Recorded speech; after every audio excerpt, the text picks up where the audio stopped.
സ്വന്തം വർഗമായ മനുഷ്യനെ മനുഷ്യൻ സ്നേഹിക്കുന്നേക്കാൾ മനുഷ്യൻ മൃഗങ്ങളെ സ്നേഹിക്കുകയും മൃഗങ്ങളുടെ ആക്രമണത്തിൽ മനുഷ്യനും മരിക്കുന്ന ഈ കാലഘട്ടത്തിൽ എല്ലാവർക്കും നമസ്കാരം. ഞാൻ നിങ്ങളുടെ സുഹൃത്ത് ജോസലവൻ. കഴിഞ്ഞ ദിവസം കണ്ട ഒരു വീഡിയോയാണ് ഞാനിപ്പോൾ നിങ്ങളുമായിട്ട് ഇങ്ങനൊരു വിഷയം പങ്കുവെക്കുന്നത്.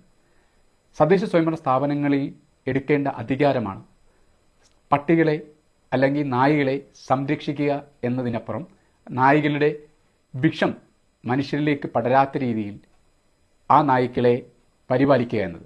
എന്നാൽ ഇന്ന് തെരുവോരങ്ങളിൽ നായ്ക്കളുടെ ശല്യം കൂടിയിട്ട് മനുഷ്യനെ വഴി നടക്കാൻ പറ്റാത്ത, യാത്ര ചെയ്യാൻ പറ്റാത്ത സാഹചര്യമാണ്.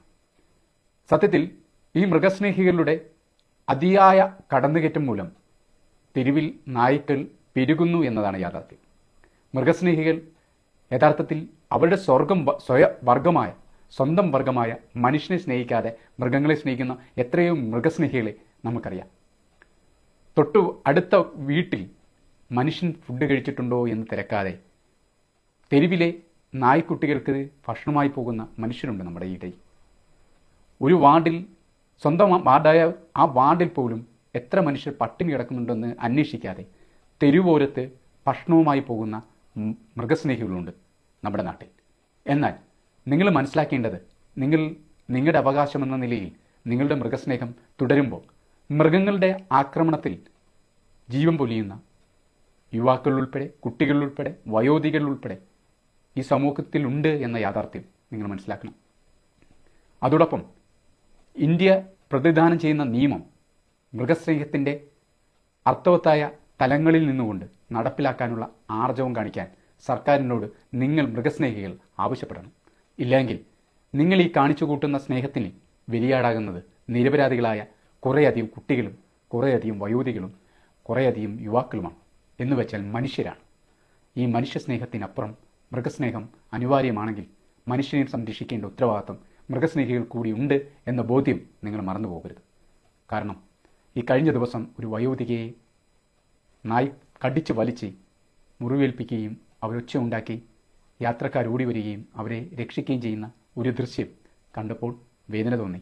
ഇതിനു മുൻപും കുട്ടികളെ ഉൾപ്പെടെ കടിച്ചു വലിക്കുന്നത് വീഡിയോ കാണുമ്പോഴൊക്കെ വേദന തോന്നുന്നുണ്ടെങ്കിലും ഈ നായ്ക്കുട്ടികൾക്ക് അല്ലെങ്കിൽ ഈ നായ്ക്കൾക്ക് അല്ലെങ്കിൽ ഈ പട്ടികൾക്ക് അവരെ വിഷബാധ അല്ലെങ്കിൽ പേവിഷം ഉണ്ടാകാതിരിക്കാൻ അവർക്ക് വാക്സിൻ എടുക്കുന്ന നടപടിക്രമങ്ങൾ ലക്ഷങ്ങളല്ല കോടികളാണ് സർക്കാർ ചെലവഴിക്കുന്നത്.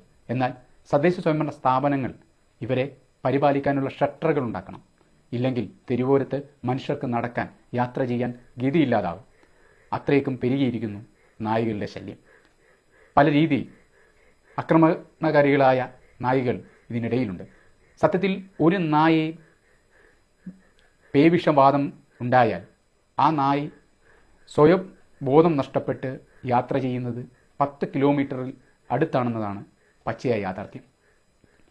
ഒരു നായ വിഷം എന്ന നിലയിൽ പുറത്തുവിടുന്നത്, പേവിഷം എന്ന നിലയിൽ പുറത്തുവിടുന്നത് മറ്റ് നായ്കൾക്കും മറ്റു മനുഷ്യർക്കും പെട്ടെന്ന് വ്യാപിക്കാൻ സാധ്യതയുള്ളത് അത് കടിക്കുമ്പോഴാണ്.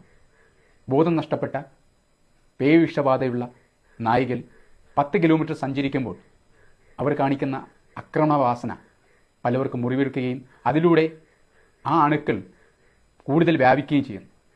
അങ്ങനെ ഉണ്ടാകുമ്പോൾ സമൂഹത്തിൽ കൂടുതൽ അല്ലെങ്കിൽ പേവിഷബാധയുള്ള മനുഷ്യരും അല്ലെങ്കിൽ മൃഗങ്ങളും ഉണ്ടാകുന്നു. യഥാർത്ഥത്തിൽ ഒരു നായ്ക്ക് പേവിഷബാധ റിപ്പോർട്ട് ചെയ്താൽ അതിൻ്റെ 10 കിലോമീറ്റർ സർക്കിളിലുള്ള എല്ലാ നായ്ക്കളെയും കൊല്ലണമെന്ന ഉത്തരവ് പോലും ചില തദ്ദേശ സ്വയംഭരണ സ്ഥാപനങ്ങൾ നടപ്പിലാക്കാൻ ആർജവം കാണിച്ചാൽ നല്ലതാണ്.